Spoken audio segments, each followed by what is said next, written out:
Махамбет халық арасындағы келеңсіз құбылыстарды, келелі істерді өлеңіне арқау еткен өр рухты ақын. Жәңгірге Баймағамбет Сұлтанға атты өлеңдерінде халық зарын сөзбен өрнектеп үстем тап өкілдердің, шенеуніктердің әрекетін өлеңмен түземекші болған. Махамбет Өтемісұлы поэзиясындағы көркем шындық. Бүгін Сақтаған Байышев атындағы облыстық әмбебап кітапханасында осындай атаумен әдеби кеш өтті.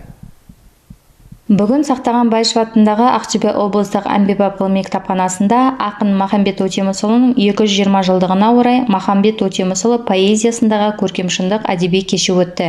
Шараның мақсаты Махамбет Өтемісұлының өмірі, шығармалары туралы түсінік беру, туған жерді сақтай отырып, оны аянбай қорғау, сезімдеріне баулу, батырдың ерлік рухын сезіндіру арқылы азаматтық тәрбие беру, поэзияны сүюге баулу, ұлттық сананы қалыптастыру.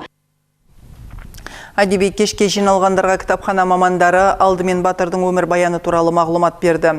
8 қырлы бір сырлы тарихи тұлғаға арнап, оның шығармашылығы қамтылған альбом көпшілікке таныстырылды. Шараны ұйымдастырушылар мақсат жастарға батырдың ерлік рухын сезіндіру арқылы оларды отанды сүюге үйрету дейді. Кеш соңында Махамбет Өтемісұлының отты жырлары оқылып, өнерпаздар оның ойлы күйлерін орындап берді.